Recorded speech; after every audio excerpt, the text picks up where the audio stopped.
I'm Zoe Jurisic. I'm 11 years old, and I go to St. Peter's and Paul's Primary School, Goulburn. Like, Cara and I, we both like movies, and we both like games, and we both. Oh, your board games, yeah. Yeah, we both had, we both liked board games, and also, whenever I, spoke to Cara, she was like, oh, yeah, I sort of, I understand what you mean. Because, whenever I talk to some people, they, sort of, question what I'm talking about. They're sort of oh, I don't really understand what you're talking about and stuff. I was, talking to Cara about, oh, I want to write, a funny play, but I also have an idea for a mystery. And then I came up with, an idea. Why don't we just, mix them together to make this, a big play. I really enjoyed working with Zoe on the script. It was really funny. It was really it's putting a jigsaw puzzle together, finding out how the different pieces are going to fit.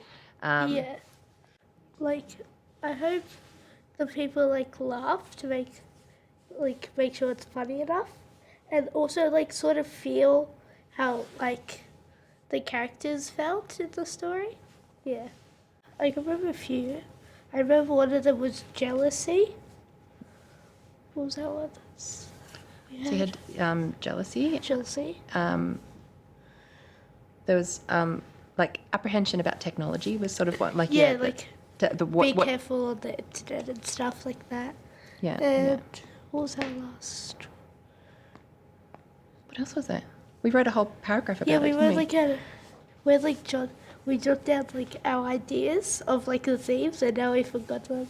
Did we have justice? Justice, yes, Yeah, justice was a big theme as well. Yeah, that was the big one we had. It's comedy and it's mystery. You want it to be snappy, you want it to be intriguing, you want it to. So it's all of those this sort of. So it was reworking sections. So it was just so lovely to get to have the time to be able to do it and have somebody who was interested and receptive and and keen to really make it as tight and as funny and as snappy and everything as possible. And I think watching Zoe's sort of comedic ideas and stuff like that come through was really fun. Yeah. So, yeah. Do you think about things differently now? Did you think you could write a play at the start of this? No. I was how can somebody who's just started doing writing stories at school be able to write a play? But then I found that by the end of the sessions it was really easy to write a play.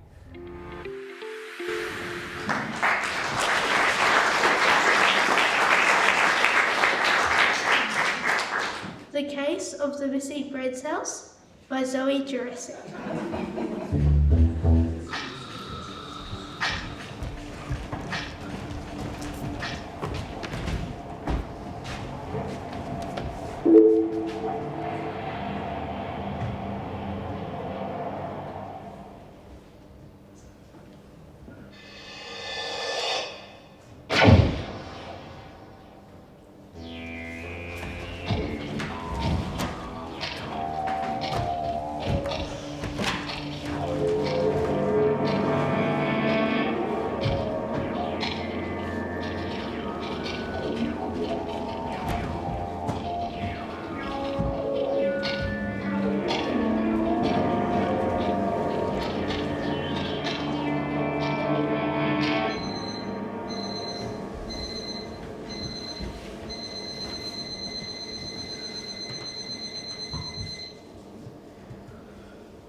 Bizarre news from the regional centre of Bergsville this evening. It appears that everyone in the town has suddenly and inexplicably lost their brains. Muddleness reigns in this small town where this morning all the townspeople have woken to find their brains compromised. Short-term memory constantly erasing. Ability to access normal ways of doing things gone. We turn now to a resident of Bergsville for comment. Excuse me, what do you think of this strange occurrence? Foul play or the natural order of things? Potatoes are not healthy for you. Do not eat them.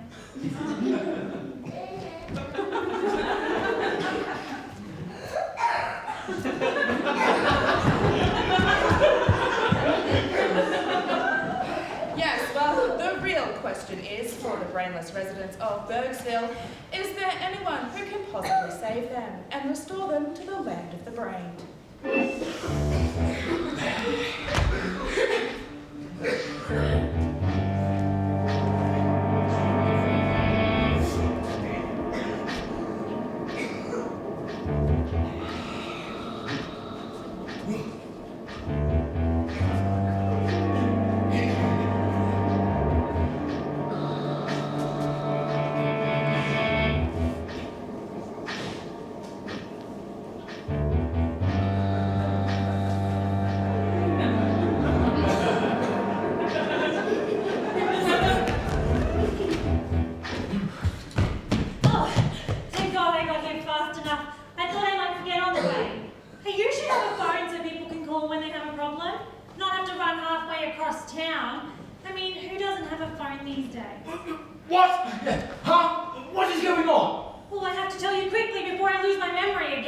What? Memory? What are you talking about? What? Memory? What are you talking about? No, you came running in here just a second ago, yelling something about your memory. Where am I? The office of Fubbs Harvey, detective extraordinaire. Detective? Why would I be at a detective's office? Well, I don't know. Maybe you've lost something. Like what? I don't know. Your brain. That's it? That's what? That's what I was going to tell you. What's that? That I've lost my brain. No, that's what I told you. But that's what I was going to say to you. I've lost my brain, and well, it's not just me, it's the whole town. Our brains are all wonky, and our memories keep disappearing, like trying to hold water in your hands. The whole town? The whole town what? I've lost their memories. Have they? Oh, this could be tiring. Hold it! Wait, what could? No, that's it. I'm writing on your arm that you and the rest of the town have lost your brains, and that you are with me, Detective Fubbs Harvey, trying to figure out what happened. That tickles. All right, now, have you got any idea about how this all could have started? How what could have started? Oh! You mean about how we lost our brains? Yes! No. All right then, how about when? When do you think this all began? Well, I think that I could think and do things normally yesterday, but I can't today. So maybe sometime between yesterday and today. Okay. So what were you doing yesterday? I can't remember. But I found this in my jacket pocket.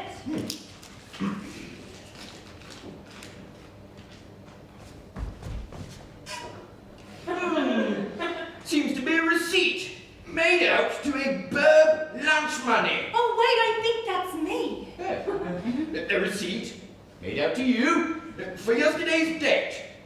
Guitar lesson, 4 to 5 p.m. at the Bergsville School of Arts. I play guitar. Apparently so. Oh. So, how would you usually get home from this Bergsville School of Arts? Well, I think that's far away from my house, so I would probably text my mum to come pick me up, but I just can't remember. All right then. I think our best course of action is to retrace your steps back to the Bergsville School of Arts Music Department. Why? Right!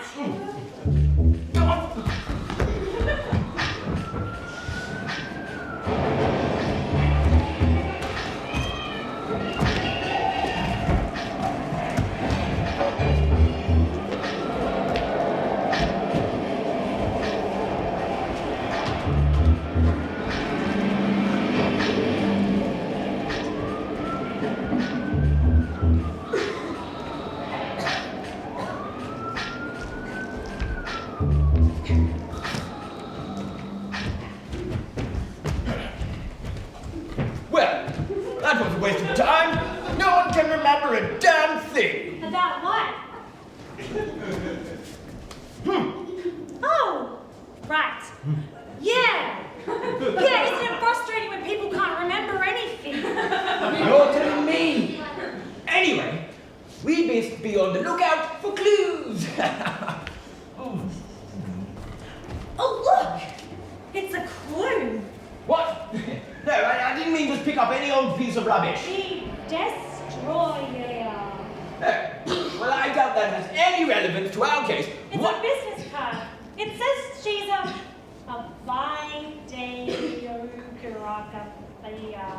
Videographer? Videographer.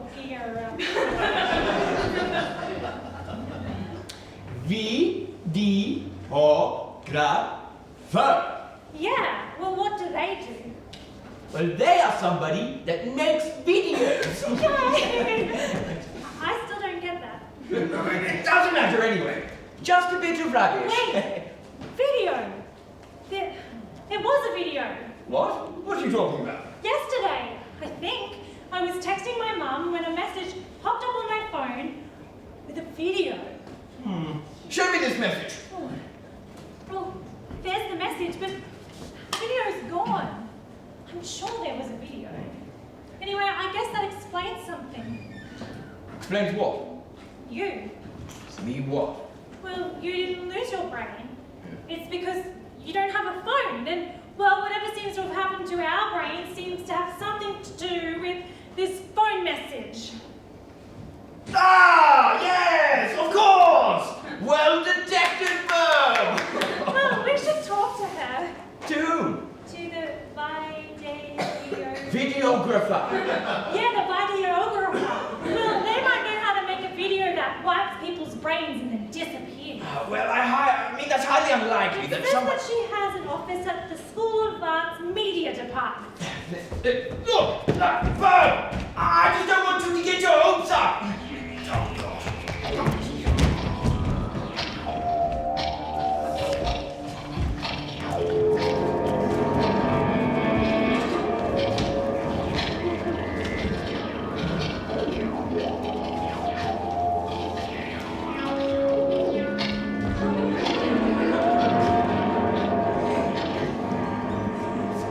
Oh, excuse me.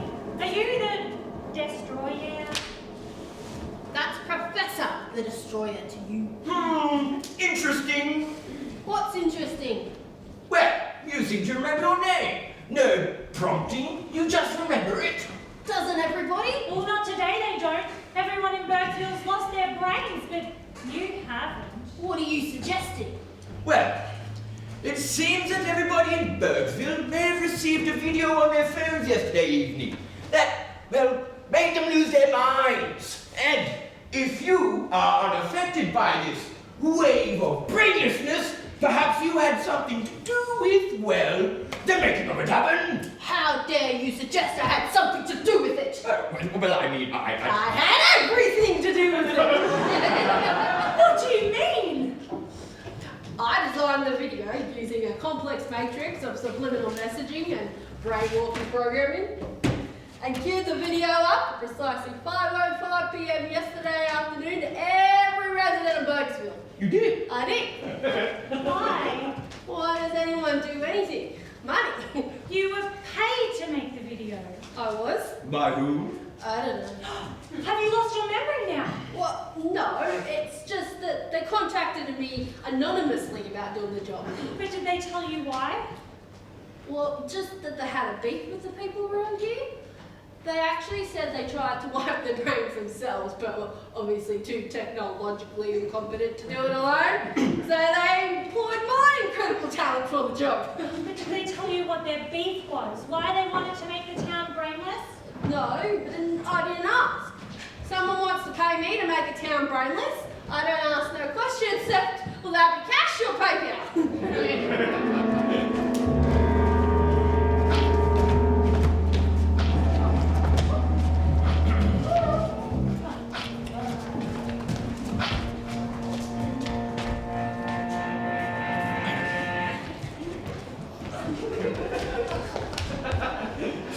Well, that was a red herring.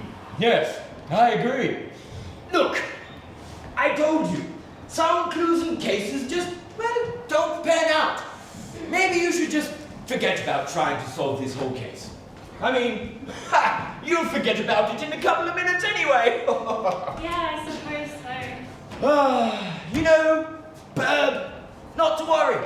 Maybe it's not such a bad thing not remembering things. It might be quite nice to forget about everything. You know, back when I was at high school, I had a terrible time remembering things. And, well, so I couldn't get my grades up. And,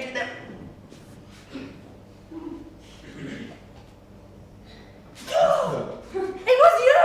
What? Me? What are you talking about? It was you! I mean, well, at first I thought you didn't lose your brain because, well, you don't have a phone, but that's a picture of you on that wanted poster.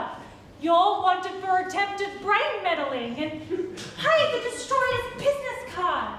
That must have fallen out of your pocket when we came out of the School of Arts.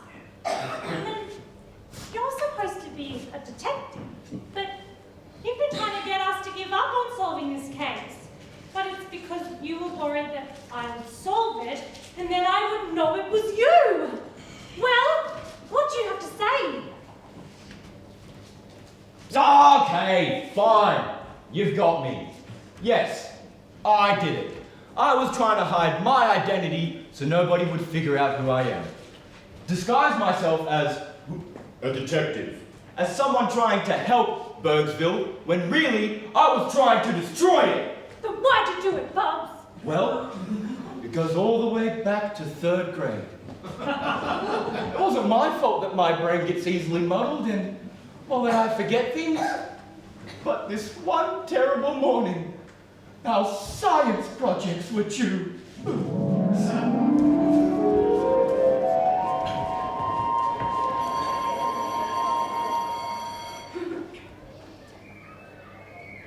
Hey, Bubs. Yeah? Where's your Mars diorama? What? What do you mean, my diorama?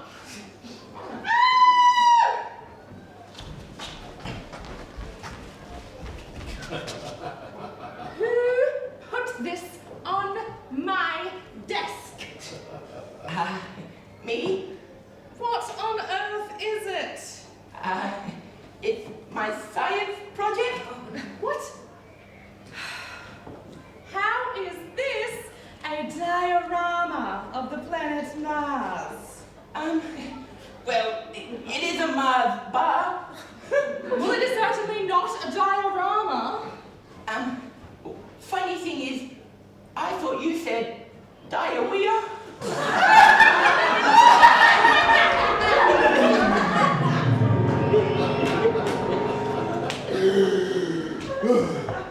I swore that day that I would get revenge on everybody in Bergsville for making me feel stupid.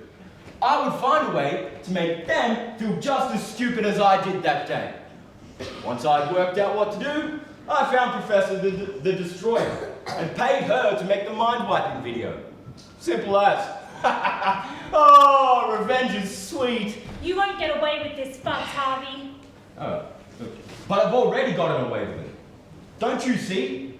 Pretty soon, your memory will wipe again, and then my secret will disappear along with it. There's not long now. Get ready for it. No. In 5, 4, 3, 2, 1. 0. Wait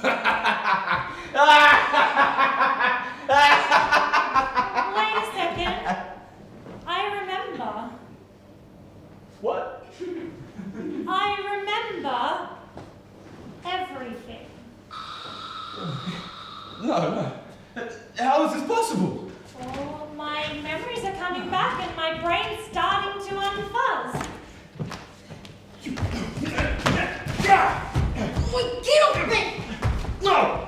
I will not! What have you done? Their memories are coming back! What do you care? Weren't we trying to solve the case? Ha! That was just a clever ruse, so nobody would figure out it was me who masterminded the whole scheme. It was I who paid you to make a video to melt their brains. So, what do you care? I did the job. Yes, but their memories are coming back. I paid you to destroy their brains forever. Well, actually, no. If you check your records, you'll actually find that you only paid me for the temporary brain melting option. What? But I did not. Show me that contract. You just look right, Ethan. Some fine print. No, Where? idiot. No, it's where?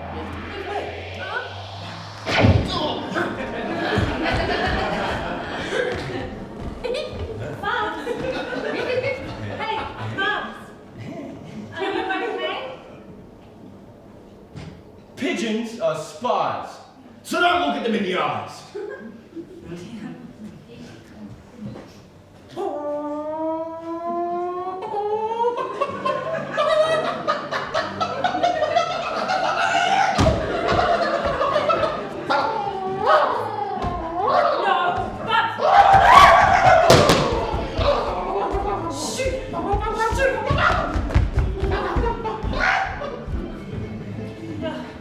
Don't worry about him. You know, as someone told me recently, maybe